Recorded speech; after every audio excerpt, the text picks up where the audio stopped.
নমস্কার, education ground Bangla আপনাদের সকলকে স্বাগত। আমি আপনাদের সাথে বিশ্বজিৎ পাল। আশা করছি সকলেই ভালো রয়েছে।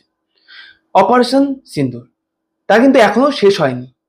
গতকাল অল পার্টি মিটিং এ রাজনাথ সিং অর্থাৎ আমাদের ডিফেন্স মিনিস্টার তিনি কিন্তু পরিষ্কার করে দিয়েছেন যে operation Sindoor two be continue, অর্থাৎ এটা আগামী সময়েও চলবে। কারণ এই যে অপারেশন সিন্দুর এটা শুধুমাত্র চালু করা হয়েছিল ভারতের সেনাবাহিনীর পক্ষ থেকে সন্ত্রাসবাদকে পুরোপুরি নির্মূল করার উদ্দেশ্যে।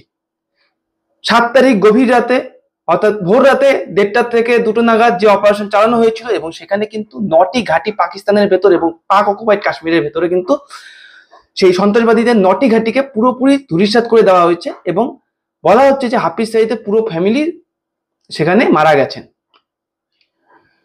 এবং তার পরবর্তী সময়ে তার প্রেস ব্রিফিংও এসেছে। আমাদের ভারতীয় 2 বীর যোদ্ধা নারী তারা কিন্তু এসেছেন সামনে এবং তারা কিন্তু সেই মিডিয়া ব্রিফিং এ সবকিছু বলেছেন যে কিভাবে অ্যাটাক হয়েছে, কতটা তাদেরকে ক্ষতি করতে পেরেছে, তো যাবতীয় সেটা করেছে। এবং তার পরিপ্রেক্ষিতে পাকিস্তানের তরফ থেকে বলা হয়েছে যেখানে ভারত আমরা পার্টিকুলারলি পয়েন্ট আউট করে সেই ডেরাগুলোকে ধ্বংস করতে সমর্থ হয়েছে, আমাদের সেনা সমর্থ হয়েছে। সেখানে কিন্তু তারা বলছে যে তারা অন্ততপক্ষে স্বীকার করেছে যে সেখানে অ্যাটাক হয়েছে এবং 6টি ঘাঁটিকে ধ্বংস করছে এবং 6 জায়গায় অ্যাটাক হয়েছে এটা বলেছে এবং বলেছে যে সিভিলিয়ানসদের উপর অ্যাটাক হয়েছে। কিন্তু ভারতীয় সেনা কখনোই সিভিলিয়ানসদের উপর আক্রমণ করবে না, কেননা ভারতীয় সেনাদের এবং ভারতীয় সরকারের ভারতের লড়াই শুধুমাত্র সন্ত্রাসবাদের বিরুদ্ধে। তো এই যে অপারেশন সিন্দুর 22 এপ্রিলের যে ঘটনা ঘটেছিল পেহেলগামে, তারপরেই সরকার সিদ্ধান্ত নিয়েছে না হলে পাকিস্তানের ভেতরে ঢুকে আমাদের ধ্বংস করার কোনো নিজের বলতে গেলে কোনো রকম ইচ্ছা ছিল না ভারতের। অন্তত ভারতের ওই সেরকম নীতি নেই যে কোনো দেশের ভেতরে ঢুকে উচ্ছৃঙ্খলতা এবং হিংস্রতা ছড়ানো। সেখানে কিন্তু পাকিস্তানের থেকে সন্ত্রাসবাদ যেখানে চাষ হয় তারাই কিন্তু সন্ত্রাসবাদী পাঠিয়ে সেখানে ক্রমাগত ভারতের উপর তো সবসময় চলে, কিন্তু এই বছর কিন্তু সিভিলিয়ানসদের উপর অ্যাটাক করাও শুরু করেছে। এবং এই যে অপারেশন হয়েছে সিন্দুর, অপারেশন 9টি ঘাঁটিকে উড়িয়ে দেওয়া হয়েছে, তারপরেও কিন্তু পাকিস্তান ক্রস বর্ডার ফায়ারিং করেছে এবং সেই জম্মু কাশ্মীরের নিকটবর্তী যে গুরুদ্বারা এবং সাধারণ মানুষের উপর অ্যাটাক করেছে, সেখানে 16 জনের মতন প্রাণ হারিয়েছে। সেটাও কিন্তু পরবর্তীতে প্রেস ব্রিফিং এ বলা হয়েছে ডিফেন্স মিনিস্ট্রির তরফ থেকে। এবং আমাদের একজন সেনাও কিন্তু সেখানে বীরগতি প্রাপ্তি হয়েছিল, সেটা আমি পূর্বের ভিডিওতে বিস্তারিত আলোচনা করেছিলাম। তো আমি কিন্তু রেগুলার এটা নিয়ে আলোচনা করছি এবং ভিডিওগুলো আনতে লেট হচ্ছে কারণ আমাকে একাই করতে হয় এই জিনিসগুলো কালেক্ট করে নিয়ে সাজিয়ে কোনটার পরে কোনটা নিয়ে আসবো এবং তারপরে কিন্তু রেকর্ড করে আপলোড দিতে হয়। তো একটু সময় হয় লাগে, কেননা অন্যান্য চ্যানেলে হয়তো তাদের টিম থাকে, আমার তো টিম নেই।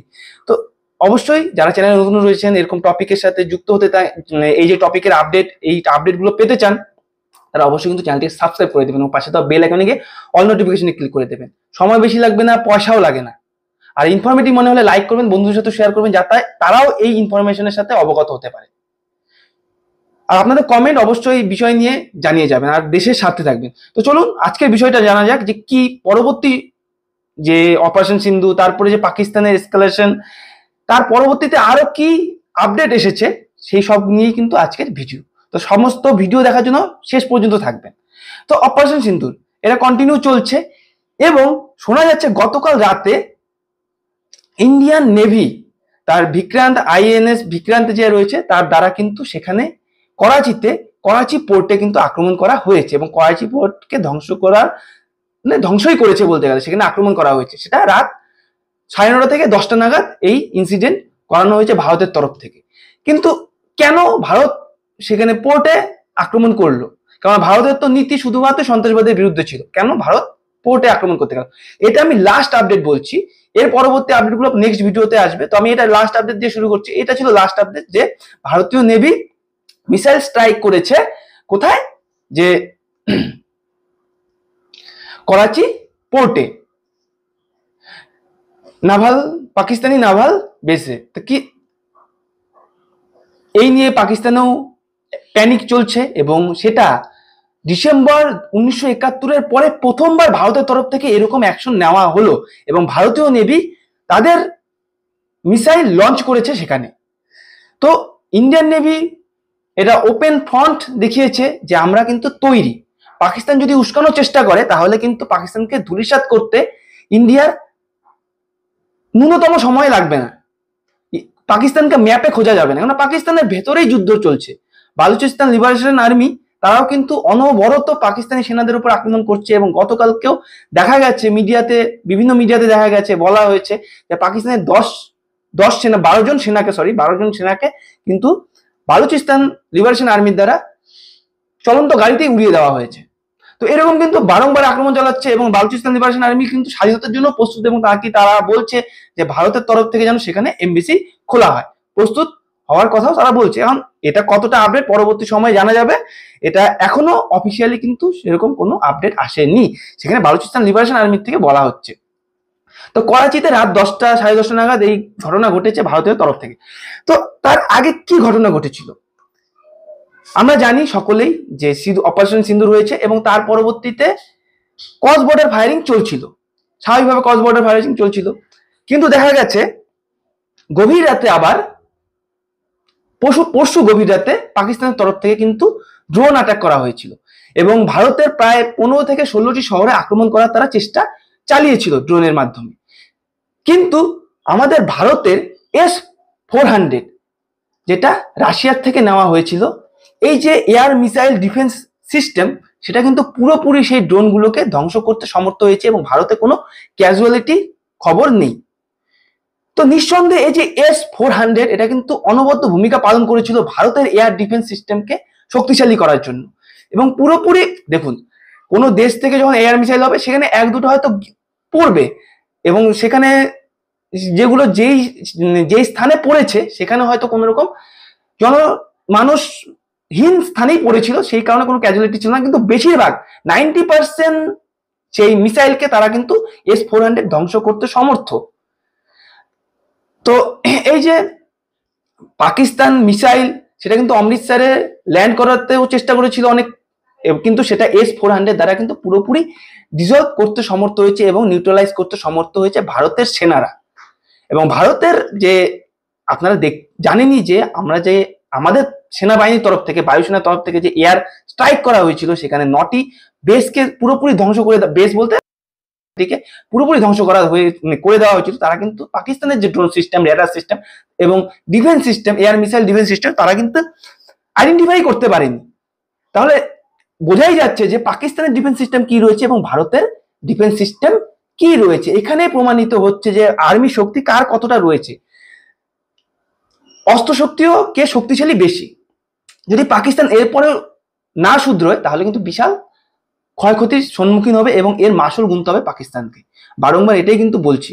তো এই যে মিসাইল ড্রোন আক্রমণ হয়েছে এবং সেটাকে নিউট্রালাইজ করতে সমর্থ হয়েছে আমাদের এয়ার ডিফেন্স সিস্টেম, গভর্নমেন্ট এটা বলেছে। তো আপনারা দেখতেই পাচ্ছেন যে এখানে এই যে এয়ার মিসাইল যেটা পাকিস্তানের তরফ থেকে ভারতের উপর আক্রমণ করা হয়েছিল, সেটাকে ডিসলভ করতে সমর্থ হয়েছিল, এবং পাকিস্তানের তরফ থেকে আক্রমণ করার পরে ভারত সেটাকে ডিসলভ করেছে, এবং ভারতের তরফ থেকেও কিন্তু পরবর্তী সময় পাকিস্তানে আক্রমণ করা হচ্ছে ড্রোনের মাধ্যমে, হ্যারোপের মাধ্যমে। তো সেটা স্বভাবতই আত্মঘাতী ড্রোন ছিল, কিন্তু পাকিস্তান এতটাই মূর্খ, তারা বলছে যে তারা নাকি ভারতের সমস্ত ড্রোনকে ধ্বংস করেছে, এবং 25খানা ড্রোনকে নাকি ধ্বংস করতে সমর্থ হয়েছে। আরে পাগলের দল, সেটা আত্মঘাতী ড্রোন, যেটা হ্যারোপ বলা হচ্ছে, সেটা আত্মঘাতী ড্রোন, যেটা ইসরায়েলের আধুনিক অস্ত্র তৈরির মাধ্যমে, আধুনিক টেকনোলজির মাধ্যমে তৈরি হয়েছে, এবং সেটা কিন্তু ভারত ছেড়েছিল। তো সেখানে লাহোরে যে তাদের রেডার সিস্টেম ছিল, লাহোরে যে ডিফেন্স সিস্টেম ছিল, এয়ার ডিফেন্স সিস্টেম, সেটাকে কিন্তু ধ্বংস করে দিয়েছে ভারত। তো এখন ভারতের মূল লক্ষ্য হচ্ছে তাদের সমস্ত রকম যে ডিফেন্স সিস্টেম, রেডার সিস্টেম, সেগুলোকে উড়িয়ে দাও, কেননা এগুলোই কিন্তু মেন ডিফেন্সের মূল চাবি। তো এগুলো থাকলেই তারা ডিফেন্সে স্ট্রং হতে পারতো। যদিও পাকিস্তানের যে পরিস্থিতি, পাকিস্তানের সমস্ত কিছুই চায়নার দান, এবং চাইনিজ জিনিস আমরা সকলেই জানি কতটা তাদের লাস্টিং। তো আমরা ঘরে যখন দিওয়ালি হই, টুনি বাল্ব যখন ইউজ করতাম আগে, চাইনিজ টুনি বাল্ব, তো আমরা বুঝতেই পারতাম যে সেটা 1 বছরের বেশি চলতো না। চাইনিজ যে কোনো জিনিস, সেই তুলনায় কিন্তু ইন্ডিয়ান জিনিস দাম বেশি হলেও লাস্টিং ছিল বেশি। তো ভারতের তরফ থেকে যে মিসাইল ছাড়া হয়েছিল পাকিস্তানের ভেতরে, সেটা ছিল ইসরায়েলের, এবং আধুনিক প্রযুক্তি দিয়ে তৈরি, এবং সেটা ছিল আত্মঘাতী, এবং ভারত ছেড়েই ছিল যে সেটা ওখানে গিয়ে ফাটবে। তোরা যদি ধ্বংস করতি বা নাও করতি, সেগুলো তোদের যেখানে খুশি সেখানে গিয়ে তোরা তার টার্গেট যদি সে খুঁজে না পাইতো এবং সে কিন্তু ফার্স্টেড হয়ে সেখানে যে কোনো জায়গায় বাস্ট হতোই। এটা কিন্তু তোদের কি আছে, তোদের এয়ার ডিফেন্স সিস্টেম নেই ভালো, না আছে রেডার সিস্টেম, না এটা বোঝার ক্ষমতা আছে যে এই যে হ্যারপ এটা আত্মঘাতী মিসাইল। তো তোদের ডিফেন্স সিস্টেমে কি আছে? খালি জোকারগিরি করতে দাও, সার্কাস। মানে সিনেমাতে আমরা দেখতাম না, বাংলা সিনেমায় আগে পূর্বে দেখতাম যে বাংলা সিনেমায় এক অনবর একটা সিন চলছে, অ্যাকশন সিন চলছে, তার মধ্যে কমেডিয়ানরা আসতো, কমেডিয়ানরা এসে সিনেমার একটা রস টেস্টকে চেঞ্জ করে যেত। তোরা হচ্ছে সেই যে যুদ্ধ চলাকালীন মাঝখানে এসে একটা করে কমেন্ট করে যাস, সেটা হাসির খোরাক এবং পরবর্তীতে সেটা ট্রোলের শিকার হস। তো পাকিস্তানের অবস্থা হচ্ছে এটাই। এবং পাকিস্তানের ডিফেন্স মিনিস্টারও সেটা বলছি, আমি ডিফেন্স মিনিস্টার কি করেছে, একটা স্বনামধন্য মিডিয়াতে গিয়ে কি বলেছে সেটা আমি পরে বলছি। আচ্ছা, এটা হচ্ছে অফিসিয়াল তাদের আউটপুট, অফিসিয়াল পিআইবির তরফ থেকে এসেছে এবং এটাই কিন্তু মেন। ঠিক আছে, আমরা যতই নিউজ কার থেকে করি, এই যে মিনিস্ট্রি অফ ডিফেন্সের তরফ থেকে যতক্ষণ না পর্যন্ত এই নোটিফিকেশন না আসছে এবং তাদের ডিক্লারেশন না আসছে, ততক্ষণ কিন্তু কোনোটাই সঠিক বলে মান্যতা দেওয়া যায় না। কেননা ফেক নিউজের ছড়াছড়ি চলছে বর্তমান সময়। তো প্রেস ব্রিফিং চলাকালীন, সিন্দুরের অপারেশনের প্রেস ব্রিফিং চলাকালীন 7 মে 2025 ইন্ডিয়া কিন্তু বলেছিল যে তাদের ফোকাস শুধু টেরোরিজমের বিরুদ্ধে এবং তারা কোনো রকমই সিভিলিয়ানদের উপর আক্রমণ করেনি এবং পাকিস্তানের সেনার বিরুদ্ধে তাদের লড়াই নয়। তাদের টার্গেটই ছিল সেখানকার যে মিলিটেন্ট অর্থাৎ সন্ত্রাসবাদী সংস্থা, তাদের বিরুদ্ধে লড়াই করা। কিন্তু 7 এবং 8 তারিখ 8 তারিখ রাত্রিবেলা 2025-এর 7 এবং 8 তারিখ মের রাত্রিবেলা পাকিস্তান কিন্তু একাধিক আক্রমণ করেছে এবং মিলিটারি টার্গেট করেছে, মিলিটারি বেসের দিকে আক্রমণ করার চেষ্টা করেছে। এবং সেখানে দেখা গেছে অবন্তিপুর, শ্রীনগর, জম্মু, পাঠানকোট এবং অমৃতসর, কপুরথালা, জলন্ধর, লুধিয়ানা, আধমপুর, ভাতিন্ডা, চণ্ডীগড়, নাল, পলোধি, তারপরে উত্তরাল অ্যান্ড ভুজ, এইসব জায়গায় কিন্তু ড্রোন আক্রমণ করার চেষ্টা করেছিল এবং ধ্বংস করার চেষ্টা করেছিল। এবং সেখানে কিন্তু ভারতের যে S-400 সেটা কিন্তু অ্যাক্টিভলি সেটাকে ডিস্ট্রয় করতে এবং নিউট্রালাইজ করতে সমর্থ হয়েছে। এবং নিঃসন্দেহে এই যে ডিফেন্স সিস্টেম স্ট্রং, এটা কোনো বলার অবকাশ রাখে না। আর গতকাল সকালবেলা সেখানে কিন্তু ইন্ডিয়ান আর্ম ফোর্স আবারও এয়ার ডিফেন্স রেডার এর মাধ্যমে সেটাকে টার্গেট করেছে এবং এই সিস্টেমকে পুরোপুরি পাকিস্তানের লোকেশনে আর কি আইডেন্টিফাই করেছে। এবং ইন্ডিয়ার response has been the same domain with same intensity as Pakistan. এবং বলেছে যে পাকিস্তান যেভাবে আক্রমণ করার চেষ্টা করছে সেরকমই কিন্তু প্যারালালি সেম ইন্টেন্সিটিতে আক্রমণ করবে ভারতও। তো it has been reliably learned that the air defence system at Lahore has been neutralise. তো এরই কিন্তু প্রতিস্বরূপ এবং পাল্টা প্রতিশোধ হিসেবে ভারতের তরফ থেকে ড্রোন ছাড়া হয়েছিল এবং সেটা কিন্তু লাহোরে গিয়ে পড়েছে এবং লাহোরের এয়ার ডিফেন্স সিস্টেমকে পুরোপুরি ধ্বংস করে দিতে সমর্থ হয়েছে। বলা হচ্ছে যে সেখানে কিন্তু একটি স্টেডিয়ামেও গিয়ে পড়েছে ড্রোন। তবে বিভিন্ন সোশ্যাল মিডিয়ায় দেখা যাচ্ছে যে সেখানকার জনগণই সেখানকার সরকারের উপর অতিষ্ঠ এবং তারাই বলছে যে যেখানে অপারেশন সিন্দুর চালিয়ে গেল ভারত গভীর রাতে, সেখানে পাকিস্তানের ডিফেন্স সিস্টেম ঘুমোচ্ছিল, কিন্তু যখন পাকিস্তান অ্যাটাক করলো ভারতের ডিফেন্স সিস্টেম অ্যাক্টিভলি সেগুলোকে নিউট্রালাইজ করতে সমর্থ হলো। তাহলে কোথায় রয়েছে পাকিস্তান এবং ভারতের ডিফেন্স সিস্টেম? এটা পাকিস্তানের লোকজনই বলছে, পাকিস্তানের জনগণই বলছে। এবং পাকিস্তানের আরেকটা সোশ্যাল মিডিয়া প্ল্যাটফর্মে দেখলাম যে তারা পাকিস্তানের সেনাদের এবং পাকিস্তানের যে পুলিশদের তাদেরকেই গালিগালাজ করছে এবং তারা দেখতে গিয়েছিল এবং তাদের সেনা আধিকারিকরা বলছে যে এখানে নাকি বিজলি পড়েছে, মানে বিদ্যুৎ যেটাকে বলে ওটা নাকি পড়েছে, যে সেই কারণে এরকম অবস্থা হয়েছে। তো এই মূর্খের দলগুলো যা পারে তাই বলে, বললাম না জোকারের কাণ্ড কারখানা এরা। তো Pakistan has measures the intensity of its unprovoked firing across the line of control using mortars and heavy calibers artillery and areas of Kapwar, Barmala, Uri, Poonch, Mandher and Rajouri sector in Jammu and Kashmir। তো Jammu and Kashmir তার cross border বারংবার করছে এবং সাধারণ মানুষের উপর কিন্তু আক্রমণ করছে। 16 এই যে এটা বললাম যে অপারেশন সিন্দুরের পর এই আক্রমণ তারা করেছিল এবং সেখানে কিন্তু 16টি নিরীহ প্রাণ হারিয়েছে এই পাকিস্তানের ফায়ারিং এ এবং যেখানে 5 জন শিশুও ছিল। তো এখানে একদম তারা যে বলছে যে তাদের সিভিলিয়ানসদের মারা হয়েছে, কিন্তু দেখা যাচ্ছে তারাই আমাদের সিভিলিয়ানদের উপর আক্রমণ করছে বারংবার। যদিও পরবর্তী সময় সেখান থেকে লোকালয় থেকে সমস্ত মানুষদেরকে অন্যত্র সরিয়ে নিয়ে যাওয়া হয়েছে এবং কিছুদের বাংকারে অবস্থান রাখার ব্যবস্থা করা হয়েছে। এখানে আরেকটা দেখার কথা আছে যে আমি এর পূর্বের ভিডিওতেও বলেছিলাম যে সেখানকার কিন্তু সেনাবাহিনীরা সেখানে সন্ত্রাসবাদীদের সাথে যুক্ত রয়েছে। কেন দেখা যাচ্ছে এই যে আক্রমণ করা হয়েছিল অপারেশন সিন্দুর এবং সেখানে যে 9টা ঘাঁটিতে আক্রমণ হয়েছিল এবং সেখানে যারা নিহত হয়েছিলেন তাদের কিন্তু শহীদ সম্মান দেওয়া হচ্ছে এবং সেখানে সন্ত্রাসবাদীর একজন হেড সে দাঁড়িয়ে সেখানে শহীদ অনুষ্ঠানে সেনারাও তার সাথে যুক্ত রয়েছে। তো এই হচ্ছে পাকিস্তানের রোল এবং পাকিস্তান আর্মির রূপ। তো এই যে আক্রমণ হচ্ছে এটার তো উপযুক্ত জবাব আগামী সময় দিতেই থাকবে ভারত, কেননা অপারেশন সিন্দুর শেষ হয়নি, is to be continue. India arm force retreat their commitment and non escalation provided it is respected by the Pakistan military. তো পাকিস্তানে ভারতের কখনোই এসকেলেট করতে চায়নি, কিন্তু পাকিস্তান কিন্তু বারবারই এটাকে লঙ্ঘন করেছে এবং পাকিস্তান কোথাও যেন নিজের গর্ত নিজেই খুঁড়ছে এবং আগামী সময়ে নিশ্চিন্ত দেখা যাবে যে বালুচিস্তান লিবারেশন আর্মি তার দেশকে স্বাধীন ঘোষণা করে দেবে এবং পাকিস্তান শুধুমাত্র এইটুকু অংশের মধ্যে কিন্তু সীমাবদ্ধ থাকবে।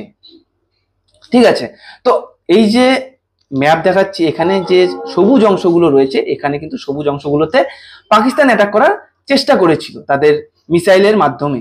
তো কিন্তু আমাদের যে ডিফেন্স সিস্টেম ছিল তারা কিন্তু পুরোপুরি সবগুলোকেই প্রায় নিউট্রালাইজ করতে সমর্থ হয়েছে এবং যেগুলো হয়তো এক দুটো পড়েছে সেগুলো কিন্তু কোনো ক্যাজুয়ালিটি দিতে পারেনি। কিন্তু সেখানে ভারতের তরফ থেকে যে আক্রমণ করা হয়েছিল সেখানকার মিসাইল সিস্টেমে, সেখানে কিন্তু দেখা যাচ্ছে যে তাদের ক্ষয়ক্ষতি করতে সমর্থ হয়েছে ভারত এবং ভারত তাদের ড্রোনকে সেখানে পাঠিয়েছে এবং সেই ড্রোনকে নিউট্রালাইজ করতে কিন্তু তারা ব্যর্থ হয়েছে এবং তাদের রেডার সিস্টেম কি রয়েছে, তাদের ডিফেন্স সিস্টেম কি রয়েছে, সেখানে কিন্তু একটা বড় প্রশ্ন রয়েছে এবং ভারতের তরফ থেকে এটা নিশ্চিত হয়ে গেছে তাদের প্রযুক্তি কি রয়েছে, কেন তারা চীনের থেকে নিয়ে আসা সবকিছু। তো ভারতের তরফ থেকে সেখানে রাওয়ালপিন্ডিতে করা হয়েছে, রাওয়ালপিন্ডি স্টেডিয়ামে আক্রমণ করা হয়েছে, রাওয়ালপিন্ডি স্টেডিয়ামে ধ্বংস করে দেওয়া, মানে সেখানে যে ড্রোন এখান থেকে ছাড়া হয়েছে তখন ড্রোনের সেটা আত্মঘাতী ছিল এবং সে তার পয়েন্ট যদি খুঁজে না পায় তখন কিন্তু যে কোনো জায়গায় গিয়ে সেটা ব্লাস্ট হয়ে যাবে।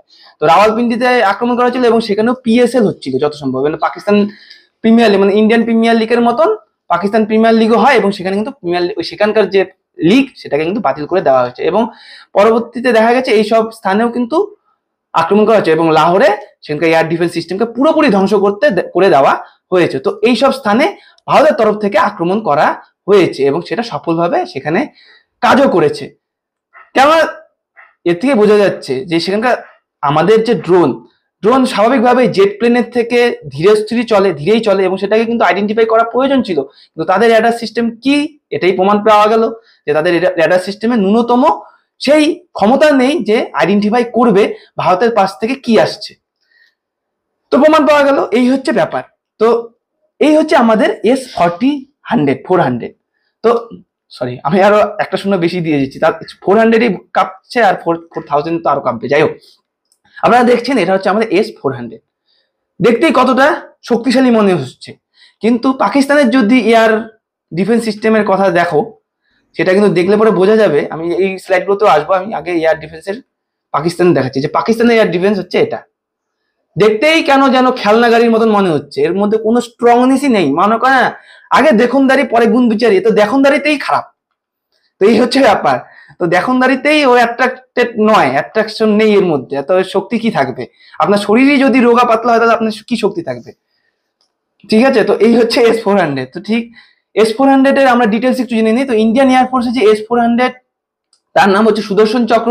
তা সুদর্শন চক্র মূলত ভারতের দ্বারাই দেওয়া নাম এবং সুদর্শন চক্র যে নামটা ভারতের যে মহাকাব্য মহাভারত সেই থেকেই কিন্তু নেওয়া হয়েছে। ঠিক আছে, মহাভারত থেকে নেওয়া হয়েছে। তো এই যে সুদর্শন চক্র air defence system missile system, সেটা গতকাল রাত্রে অর্থাৎ পরশু রাত্রে যে পাকিস্তানের তরফ থেকে মিসাইল হামলা হয়েছিল সেটাকে পুরোপুরি নিউট্রালাইজ করতে সমর্থ হয়েছে এবং ইন্ডিয়া এটাকে শক্তিশালীভাবে কাজও করতে পেরেছে এবং মাল্টিপল অ্যাটেম্পটকে নিউট্রালাইজ করতে প্রিভেন্ট করতে সমর্থ হয়েছে। আচ্ছা, এই S-400 সুদর্শন চক্র কি আসলে? S-400 সুদর্শন চক্র হলো ভারতের দেওয়া, যেটা আমি বললাম, একটি নাম যেটা S-400 নামে পরিচিত, এবং ভারতের দেওয়া নাম হচ্ছে সুদর্শন চক্র। আর S-400 এটা অরিজিনাল নাম S-400 Trump air defence missile system, সেটা রাশিয়ার থেকে নেওয়া হয়েছে। এই টার্মটি সুদর্শন চক্র ভারতের মহাভারত সিম্বলাইজিং প্রেসিশন, স্পিড এবং লিথাল ক্যাপাবিলিটির উপর ডিপেন্ড করে নাম রাখা হয়েছে। তো রাশিয়াস আলমাজ অ্যান্ট্রি দ্বারা এটাকে ডেভেলপ করা হয়েছে, তৈরি করা হয়েছে, এবং এই S-400 যেটার অ্যাডভান্টেজ হচ্ছে এটা লং রেঞ্জ সারফেসে এয়ার মিসাইলকে ডিজলভ করতে সমর্থ, এবং এটা 5.43 বিলিয়ন ডলারের বিনিময়ে ডিল করা হয়েছে, এবং সেটা 2018 সালে করা হয়েছিল, এবং 2021 সালে সর্বপ্রথম পাঞ্জাবে এটাকে ডিপ্লয় করা হয়েছিল পাকিস্তান এবং চায়নার হাত থেকে সমস্ত রকম আক্রমণ থেকে দেশকে রক্ষা করার উদ্দেশ্যে। S-400 এরিয়াল টার্গেট রেঞ্জ করতে সমর্থ, যেখানে 400 কিলোমিটার পর্যন্ত সেটাকে ডিজলভ করতে সমর্থ, এবং 600 কিলোমিটার দূর পর্যন্ত যেটা টার্গেট হয় সেটাকে কিন্তু আইডেন্টিফাই করতেও সমস্ত এবং ডিটেক্ট করতে সমস্ত এই S-400। এই S-400 সিগনিফিকেন্টলি শক্তিশালী এবং 100টি টার্গেটকে একবারে ডিজলভ করতে সমর্থ এই S-400। তো আপনারা বুঝতেই পারছেন যে S-400 কতটা শক্তিশালী, এবং এই S-400 2018 সালে কিন্তু নরেন্দ্র মোদী সরকারের আমলেই নেওয়া হয়েছিল, রাশিয়ার সাথে ডিল করা হয়েছিল 5.43 বিলিয়ন ডলারের বিনিময়। তো এই যে কতগুলো ডিল, রাফাল ডিল, এই S-400 ডিল, এটা নিয়েও পূর্বে পলিটিক্যালি অনেক মতবিরোধও দেখা গেছে, কিন্তু এখন সেটা কিন্তু প্রমাণ পাওয়া যাচ্ছে যে সত্যি নরেন্দ্র মোদী তার ভবিষ্যৎ প্ল্যান করেছিল, দেশকে কিভাবে রক্ষা করতে হবে সেই প্ল্যান করে কিন্তু সবকিছু করছিল। তো এই যে এয়ার ডিফেন্স সিস্টেম অ্যাটাক হয়েছে পাকিস্তানের তরফ থেকে, এই যে আক্রমণ হয়েছিল এয়ার ডিফেন্স সিস্টেম, সেটা কিন্তু পুরোপুরি ধ্বংস করতে সমর্থ হয়েছে ভারতের এয়ার ডিফেন্স। তো এটা কিন্তু আপনারা দেখতেই পাচ্ছেন। তো মূলত বলা হচ্ছে যে তাদের কিন্তু টার্গেট ছিল আমাদের যে অমৃতসরে অবস্থিত গোল্ড টেম্পল, পাকিস্তান টার্গেট। তো তারা আগাগোড়া সিভিলিয়ানদের উপরে আক্রমণ করতে বরাবরই তাদের অভ্যাস, এবং অমৃতসরের এই গোল্ড টেম্পলের ওপরে কিন্তু তাদের নিশানা ছিল যে এই টেম্পলকে পুরোপুরি ধ্বংস করা। তো ভারতের যে বললেন বারবার যে এয়ার ডিফেন্স সিস্টেম এতটাই শক্তিশালী ছিল, পুরোপুরি ধ্বংস করতে সমর্থ হয়েছে, এবং পরবর্তী সময় কিন্তু ভারতের তরফ থেকেও সেখানে আক্রমণ করা হয়েছিল, যেটা লাহোর এবং অন্যান্য ম্যাপে দেখালাম। তো সেখানে কিন্তু এই হ্যারপ ড্রোনের মাধ্যমে সেখানে আক্রমণ করা হয়েছে। এই হ্যারপ ড্রোন হচ্ছে আসলে আনম্যান্ড, সেখানে কোনো মানুষ থাকবে না, ড্রোনের কাজই হচ্ছে আনম্যান্ড, এবং সেটা এরিয়াল ভেহিকল আনম্যান্ড এবং আত্মঘাতী। ঠিক আছে, Harop is said to combine characteristics of UAV, unmanned aerial vehicles and a missile। তো মিসাইল রূপেই কাজ করে, এটা নিজেই একটা মিসাইল। ঠিক আছে, তো এই হচ্ছে ব্যাপার। তো India targets multiple air defense system in Pakistan on Thursday and successfully hit one. The Lahore is Israel Harop, an unmanned combat aerial vehicle was used. Is understood what is the Harop? মানে যেটা বললাম, হ্যারোপ একটা unmanned, সেটা নিজেই একটা missile, এবং target করে তাকে পাঠানো হয়, কিন্তু যদি টার্গেট সে খুঁজে না পায় সেখানে গিয়ে, এবং সেখানে কিন্তু সে ফাটবেই, টার্গেট না পেলেও সে ফাটবে। সে পাকিস্তান যতই বলুক যে সে 25টি ভারতীয় ড্রোনকে ধ্বংস করে ফেলেছে, আপনারা দেখলেই দেখতে পারবেন সেটা ধ্বংস ছিল না, যে সেখানে সে যখন আইডেন্টিফাই করতে পেরেছে, সেখানে কিন্তু আইডেন্টিফাই করার পর সে সেই লোকেশনে গিয়ে পড়ছে। ঠিক আছে, তো মিলিটারি টার্গেট পাকিস্তানের নর্থ ওয়েস্টার্ন সাইডে আক্রমণ করা হয়েছিল 8 তারিখ ভারতের তরফ থেকে। তো এই হচ্ছে পাকিস্তানের এয়ার মিসাইল ডিফেন্স সিস্টেম, এবং এই এয়ার মিসাইল ডিফেন্স সিস্টেমের নাম হচ্ছে তারা রেখেছে HQ-9। ঠিক আছে, তো এই ডিফেন্সের মাধ্যমে তারা কিন্তু ব্যর্থ আমাদের ভারতীয় সমস্ত রকম আক্রমণ। তো এই যে HQ-9 সিস্টেম, এটার কি রয়েছে, 120 কিলোমিটার পর্যন্ত এর বেস রয়েছে, মানে বেস ভ্যারিয়েন্ট, মানে ডিজলভ করতে পারবে। ঠিক আছে, সেটা 300 কিলোমিটার পর্যন্ত এক্সটেন্ড করা যায় বলছে। তো সেটা তারা তো আইডেন্টিফাই করতে পারছে না, তো কিভাবে ডিটেক্ট করবে? আর ভারতের কিন্তু সেখানে 400 থেকে 600। ঠিক আছে, স্বাভাবিক কথা। তো HQ-9 এর রেঞ্জ হচ্ছে 120 কিলোমিটার নর্মালি, এবং 300 পর্যন্ত বাড়ানো যায়। তো এই active radar homing multi target tracking করতে পারে, এবং অ্যান্টি জ্যামিং ক্যাপাবিলিটিস রয়েছে। It is armed with 180 KG high explosive fragmentation warhead. Despite its capabilities, it is considered slower to deploy and। তো দেখুন ছবি দেখেই বোঝা যাচ্ছে কতটা শক্তিশালী, এবং এর রেঞ্জও কম রয়েছে ভারতের ডিফেন্স সিস্টেম থেকে। ভারতের তাই এসেছে রুশ থেকে, এবং পাকিস্তানের তো সবই দান, এবং চীনের তরফ থেকে। মনে তো হয় চীন তৈরি করে বলেছে নিয়ে যা, তোকে গিফট রূপে দিলাম, তুই টেস্ট কর হয় নাকি কাজ, এরকমই ভেবেছে। টেস্ট করার জন্যই পাকিস্তানকে দিয়েছে। তো এখন দেখা গেল ব্যর্থ হয়ে গেছে, তো এখন চীনের এটা টেস্ট হয়ে গেল, তো চীন কিন্তু চুপ থাকবে, চীন এর নিয়ে কোনো কথা বলবে না। এই হচ্ছে ব্যাপার। তো ইন্ডিয়া শট ডাউন, এর পরবর্তীতে ইন্ডিয়া কিন্তু আবার গতকাল রাত্রে পাকিস্তানের তরফ থেকে দুটো জেট এসেছিল, ভারতের সীমানা ক্রস করেছিল, এবং তাকে কিন্তু পুরোপুরি ডিফেন্স সিস্টেমের মাধ্যমে ধ্বংস করতে সফল হয়েছে। তো এই হচ্ছে পাকিস্তান, বারবার আসবে, বারবার ধ্বংস করবো ডিফেন্স সিস্টেম। ভারতের ডিফেন্স সিস্টেম এতটাই স্ট্রং হয়ে রয়েছে, এবং এর পরবর্তীতে ভারতের তরফ থেকে আক্রমণ করা হয়েছে। এবং এর পরবর্তীতে এই যে আক্রমণ করা হয়েছিল আবারও রাতের বেলা, তারপরে কিন্তু আমাদের আইএনএস বিক্রান্ত আরব সাগরের থেকে গিয়ে কিন্তু করাচিতে আক্রমণ করেছে, করাচি পোর্টে। তো কানেক্ট করতে পারলাম, প্রথমেই বলেছিলাম করাচি পোর্টে আইএনএস বিক্রান্ত আক্রমণ করেছে। কিভাবে আক্রমণ করেছে, এই যে রাতের বেলা কিন্তু আবারও পাকিস্তানের তরফ থেকে আক্রমণ করার চেষ্টা করা হয়েছিল। তো India has shot down 2 fighter jets of Pakistan in strong retaliation action by air defence system on Thursday evening, news channels NDTV India Today reported. ঠিক আছে, তো কোন কোন F-16 fighter jet JF-17 fighter জেটকে ধ্বংস করে ফেলা হয়েছে। তো Pakistan fighter jet F-16 shot down after Pakistan launches attack জম্মুতে, মানে জম্মুতে আক্রমণ করতে চেয়েছিল সেই জেটগুলোকে দিয়ে, কিন্তু তার আগে কিন্তু আমাদের ডিফেন্স সিস্টেম S-400 সেগুলোকে আবারও ধ্বংস করতে সমর্থ হয়েছে। তো এই হচ্ছে পাকিস্তানের শক্তি। এরা মানে খালি লাফালাফি করবে, এবং এর লাফালাফিতে অন্যান্য কিছু দেশ আছে আমার প্রতিবেশী, তারাও লাফালাফি করে। এই হচ্ছে পাকিস্তানের ডিফেন্স মিনিস্টার খ্বাজা আসিফ, তিনি হচ্ছে CNN এ হচ্ছে ইন্টারভিউ দিতে গিয়েছিল, এবং CNN এর যে অ্যাঙ্কার রয়েছে তিনি জিজ্ঞেস করেছেন, আপনারা যে বলছিলেন যে অপারেশন সিন্দুর রয়েছে, সেখানে অপারেশন সিন্দুর হওয়ার পরে নাকি আপনারা সেখানকার ভারতের 5টি জেট বিমানকে ধ্বংস করে ফেলেছেন, তো এর কি অফিসিয়াল প্রমাণ রয়েছে, এর কি আর কি আপনাদের শক্তিশালী আর কি প্রমাণ রয়েছে যে আপনারা ক্লেম করছেন যে 5টি বাহিনী মানে বিমানকে আপনারা ধ্বংস করেছেন, জেট বিমানকে? তখন কি বলেন ইনি, মানে এতটাই জোকার, এতটাও সেন্স নেই, এ বলছে যে ভারতের সোশ্যাল মিডিয়াতে দেখুন গিয়ে, সেখানে অনেক ভিডিও রয়েছে। এই হচ্ছে ব্যাপার। এদের সাথে লড়াই যুদ্ধ করাও মনে কর হাস্যকর। যুদ্ধ তো হবে একটু শিয়ানে, তাহলে না যুদ্ধ করে মজা। কারণ ক্রিকেট ম্যাচ আপনারা দেখেন, যখন শক্তিশালী টিম খেলা হয়, তখন কিন্তু ম্যাচের ইন্টারেস্ট থাকে, উত্তেজনা থাকে। কিন্তু পাকিস্তান হচ্ছে এমনই একটা দেশ যার মন্ত্রীরাই কমেডি করছে, জোকারগিরি করছে, হাস্য কৌতুকে পরিণত হচ্ছে। তো তাদের সেনাদের কি হবে? তা আসিম মুনির নাকি ওদের